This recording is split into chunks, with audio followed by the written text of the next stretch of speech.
Bonjour à tous et bienvenue sur Watchalist.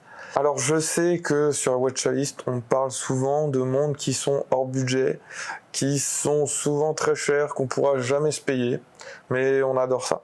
Et du coup aujourd'hui je voulais remédier à ça et parler d'un budget en dessous de 500 €. Alors en dessous de 500 € on a une tonne de montres, sauf que quand dans cette tonne de montres on regarde quelles sont les montres suisses, il y a plus grand monde. Alors voilà, j'ai regardé ces montres suisses en dessous de 500 € et je vous donne mon top 5 des meilleures montres suisses dans cette gamme de prix. C'est parti.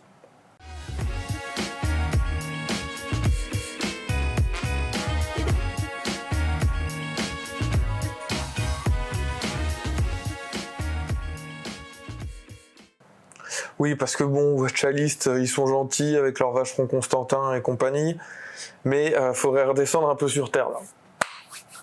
Alors, moins de 500 €, on commence ce top directement avec une montre que j'ai d'ailleurs offerte à mon beau-père. C'est la Victorinox Inox. C'est pas une montre qui est inconnue, il y a beaucoup de gens qui en parlent, et à raison. Victorinox, que vous connaissez pour les couteaux suisses, ils ont sorti la montre Inox. Elle existe sur bracelet caoutchouc, sur bracelet acier. Je crois même qu'il y a un bracelet corde de parachute pour le look aventurier, mycorn jusqu'au bout des doigts. Une montre incassable. Ils ont fait je sais pas combien de tests dessus. Il y a même un mec qui a tiré sur un arc et elle tombe d'un ballon en feu, je sais pas quoi, dans la glace avec un tank. Bref, elle a tout fait cette montre. C'est vraiment une montre incassable, littéralement incassable. Et c'est une montre voilà sportive, durable, que vous pouvez garder très longtemps, donc en dessous de 500 €, c'est génial. Alors oui, c'est un quartz, il y a peut-être des versions automatiques qui existent, oui, il y a une version automatique qui existe, mais je vous parle là de la version quartz qui est en dessous de 500 €. Donc voilà, Victorinox, vous pouvez y aller les yeux fermés. Allez, on passe à la suivante. Quatrième montre de stop, faut que j'arrête de faire ça moi à chaque fois. Quatrième montre de stop, la Swatch System 51. Florent en a une montre très sympa. Ok, elle est faite en plastique, mais c'est toute l'histoire qui va autour, qui raconte l'innovation, l'ingénierie et l'inventivité de l'horlogerie suisse.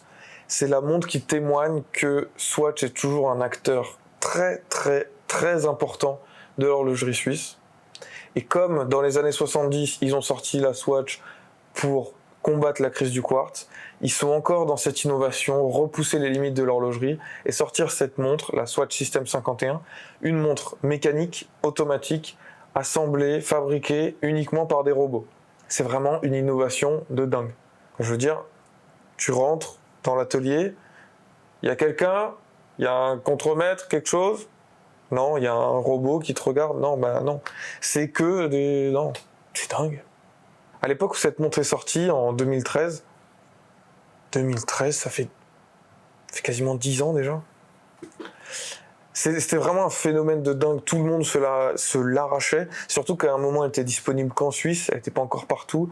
C'est les gars d'Odinky là qui disaient que quand il y en a un qui allait en Suisse, il prenait des Swatch System 51 pour tout le bureau parce qu'on pouvait l'avoir qu'en Suisse à l'époque. Donc c'est pour vous dire l'engouement qu'il y a autour de cette montre, qu'il y a eu autour de cette montre et qu'il y a toujours autour de cette montre. C'est toujours une montre très importante pour l'horlogerie. Donc voilà, merci Swatch, merci Nicolas Hayek. Bref, on passe à la suite. En troisième position de ce classement des montres suisses inférieures à 500 €, je mets la Glycine Combat Sub. Alors Glycine est un acteur, dans la liste des acteurs sous-estimés, sous-cotés, mais Glycine est, je crois, au top. Glycine est actif dans l'horlogerie suisse depuis quand d'ailleurs ? Depuis 1914, donc depuis plus de 100 ans. Et le fondateur de Glycine a été pionnier dans la recherche et développement pour les mouvements automatiques. Et Glycine a sorti une montre iconique qui est la Glycine Airman, qui a servi pendant la guerre du Vietnam aux pilotes américains, qui était la première montre GMT.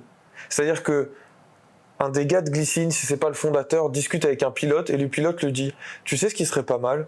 C'est une montre où je peux traquer différentes time zones à la fois, qui serait facile d'utilisation avec une lunette rotative. » Et bam, la Glycine Airman est née avant la Rolex GMT Master. Et oui, donc y en a qui copient sur Rolex, mais Rolex copie sur d'autres. Bref, la Glycine Airman, c'est un tout autre sujet, mais Glycine est un acteur majeur qui sort des modèles iconiques.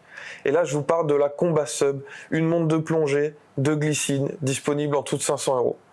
Normalement non, mais sur Amazon, elle est trouvable en dessous de 500 €. Alors Glycine s'est fait racheter par Invicta en 2016, et du coup, on a un peu le syndrome d'Invicta, où il y a beaucoup de variantes de la même montre, avec des fois pas les meilleurs choix de couleurs. Mais bref, il faut faire un peu le tri, mais la Combat Sub, une montre suisse de plongée, super solide. Et en dessous de 500 balles. En dessous de 500 balles, mais qu'est-ce que je fous là, Allez, on passe à la suite.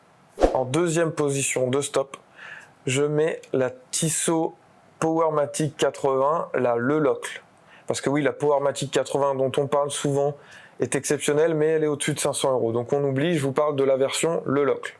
La version Le Locle est une montre très habillée, qui passe très bien au bureau, même dans la vie de tous les jours si vous aimez les montres habillées. Et on a à l'intérieur ce mouvement Powermatic 80. C'est pour moi la valeur ajoutée qu'une marque comme Tissot a à faire partie du groupe Swatch. Parce que le groupe Swatch produit des mouvements ETA pour Tissot, ils le customisent, ils réduisent la fréquence, ce qui fait augmenter la réserve de marche à 80 heures. 80 heures de réserve de marche. Je sais pas si vous vous rendez compte. C'est plus de 3 jours. Ça veut dire que vous posez votre montre le vendredi soir, vous la touchez pas du week-end, le lundi vous oubliez, le lundi soir quand vous rentrez du boulot, elle tourne encore. Vous n'avez pas besoin de la remettre à l'heure. C'est dingue. Je veux dire, il y a beaucoup de montres bien plus haut de gamme qui n'ont pas 80 heures de réserve de marche. Donc voilà, la Tissot Le Locle Powermatic, une montre habillée avec un mouvement sous stéroïdes. Le groupe Swatch a frappé. Le groupe Swatch a parlé une deuxième fois dans ce classement. Allez, on passe à la suivante. Première place de ce classement. Ils ont déjà frappé 2 fois. Ils vont frapper une 3e fois. C'est une marque du groupe Swatch. Et je vais vous parler de la Hamilton Khaki Field Mechanical. La Khaki Field Mechanical est parfaite. Historiquement, elle fait sens à 1000%. Hamilton fournissait des montres aux militaires. Elle est en dessous de 40 mm. Elle est mécanique, puisqu'à l'époque, on n'avait pas d'automatique et on n'avait pas de montre au-dessus de 40 mm non plus. Et elle a tout ce côté vintage qu'on adore, le bracelet en tissu, le côté militaire. Enfin bref, je l'adore pour les mêmes raisons que j'adore la IWC Spitfire. Je veux dire, c'est une montre iconique, irremplaçable, pour 500 balles. Pourquoi j'en ai pas encore? Ça, c'est la seule question que je me pose. Pourquoi est-ce que j'en ai pas acheté une? Parce que là, je vais peut-être y aller.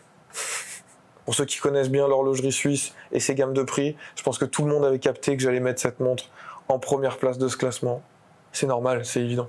Alors Hamilton, qui historiquement est une marque américaine, mais qui maintenant est suisse, qui est chargée d'histoire, qui fait partie du groupe Swatch, qui en 1969 avec Heuer et Breitling ont participé au développement du premier chronographe automatique. Enfin bref, c'est pas une marque qui sort de nulle part. Hamilton, c'est un vrai bon acteur. C'est une vraie bonne marque.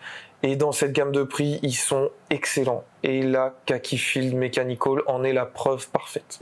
Bref, assez bavardé. Voici mon top.